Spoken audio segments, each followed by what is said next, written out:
Today I wanted to run through how to make the throne from my orcish throne room build. So first was the planning process, which was a lot of cutting and shaping until I figured out how I wanted it all to come together.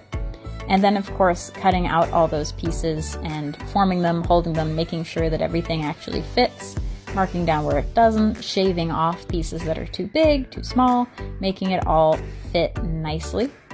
I took a lot of time on this part because I knew that this would be probably the most important piece of the project to make it look real and make it fit the scale I was building on. Because no matter how good a job I did at detailing or painting, if the seats stuck out or the arms were too long, it would just look wrong no matter what else I did.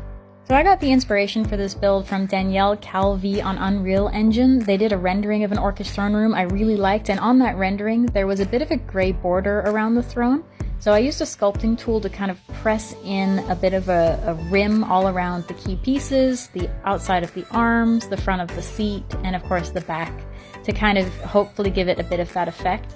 I considered filling this with paint, but I liked the end effect without it, so I ended up just leaving it as a texturing piece.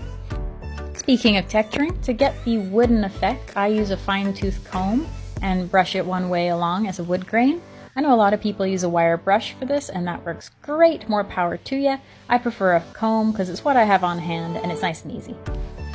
I also find because it leaves much larger grains at a very small scale, I really like the way it pops in compared to the finer grains of the wire brush. Once that was done, I held it all together again to make sure I liked the look and the shape, and then it was time to glue. I made sure to put my glue underneath the seat so that it wouldn't be obvious and glob up and become just a big smooth blob under the paint. An additional detail I really wanted to include was some skulls, so I 3D printed some really tiny skulls to glue on to the arms and the back of the headrest by cutting a little bit out of the arms and headrest to make them really fit and seem natural with the piece.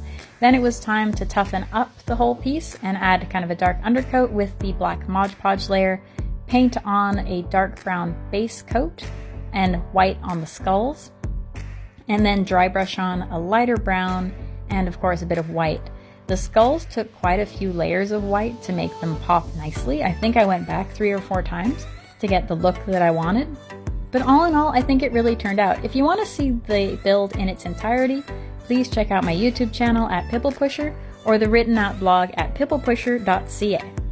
If you prefer these short form speed builds, do follow me on TikTok as well. I like to do these regularly, aiming for about 1 a week.